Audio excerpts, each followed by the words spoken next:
Okay, so what am I going to cover in this little video? I'm going to start off by talking about what my problem is and defining that quite clearly so everybody can identify whether it's the same problem that they have, and then talk about what options I considered and why. Based on that, I made a selection of a power pack. I'll talk about how I did that and which one I selected. So if we talk about the problem that we had, I'm sure it's one that most of you have if you live in South Africa. And in fact, I noticed that there are quite a few places in the world that have similar problems. And our problem is load shedding. We have probably about 25% of our day at the moment where there's no power. And to be blunt with you, I got gatvol with that, which is a South African word for fed up, had enough. So what was my solution? I decided that if my wife and I could have some lights and be able to watch what was happening in sport or whatever TV program we were watching, that actually life would be a lot more bearable. So my problem boils down to finding enough to supply TV, the sound bar, which goes with it, a couple of lights, low energy lights, which aren't that high power consumers, and of course the cable decoder, DSTV decoder, which provides a signal for the TV. So the question was, how much does that work out in terms of watts? Looking at the usage of these devices, I started off by looking at the labels, and if I add up the total of the labels, it comes to around about 350, 360 watts draw at any point in time, which was quite a lot. So I got a small device which I could plug in the wall and check the actual draw of the devices.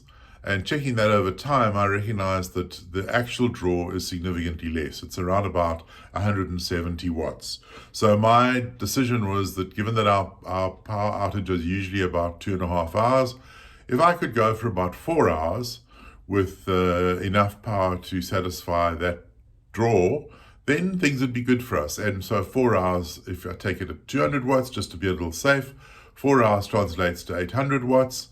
800 watt hours, I should say. So my decision was I need to look for something in the 1000 watt hour range for me to achieve my goals.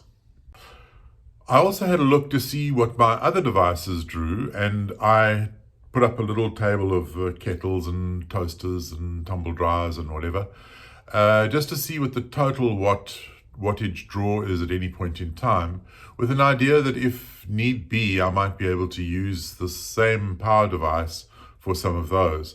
However, it turned out to be that most of them needed pretty close to 2000 watts at any point in time. And having a look at the market, there's not a lot of devices that for any duration. So I then said, as I said earlier, 1000 watt hours is what I was looking for, and a total draw of about 500 to 1000 watts would be plenty for my requirements. Of course, the chemistry of the battery that you use for this process is important. If you use lead acid, in fact, whatever you use, you have to be careful of the depth of discharge. In other words, if you completely flatten a battery, then you're going to damage it. So the question comes to how much is completely flattening a battery? And it turns out that it depends on the chemistry. So if you're using a lead acid battery, then completely flattening the battery is essentially going down to about more than 50%, which is not a lot. So an average car battery might be 60 amp hours. That means you're only going to be able to get 30 amp hours. If you have a look at a lithium type battery, then you can actually draw more, closer to 80%. Which means you don't need such a big battery in the first place. Of course, you need to put in protection. Whichever battery you use, you don't want to draw down so far that you can kill it, because it only takes 2 or 3 cycles of drawing too much and the battery's pretty much had it. So there needs to be some electronic protection at that for the depth of discharge.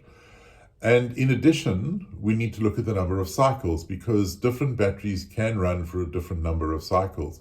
Again, if you look at a lead acid battery, if you're going to do a deep cycle battery, which is more appropriate for this type of use, They have a limited number of cycles, probably a couple of hundred. I don't know exactly. I haven't looked at the stats on that, but it's fairly low compared to the lithium batteries, which measure their cycles in thousands, and they'll often give you a guarantee of 2 or 3 or 4,000 cycles, so long as you don't go below the 80% depth of discharge.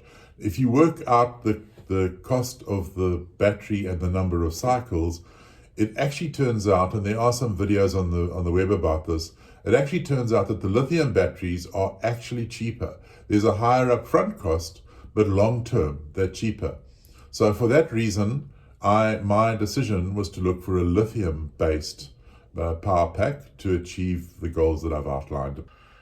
I did look at a bunch of different power options, and in fact I looked over a period of time, and over that period of time some of them disappeared. One of my early preferences was for the EcoFlow range, and I now see that no one in South Africa has them, and there obviously is a slight difference in the technology used. So for example, the lithium ion batteries, they'd either have I think it's the 18650 batteries, which was a cylindrical battery component that would be one of the base components inside the battery, or you can get the 21700. The 21700, by all accounts, is lighter for the same charge, and it's more modern. It's apparently used by Tesla cars in their battery packs, and I think it's probably slightly better, although I can't say that would be a decision point for me.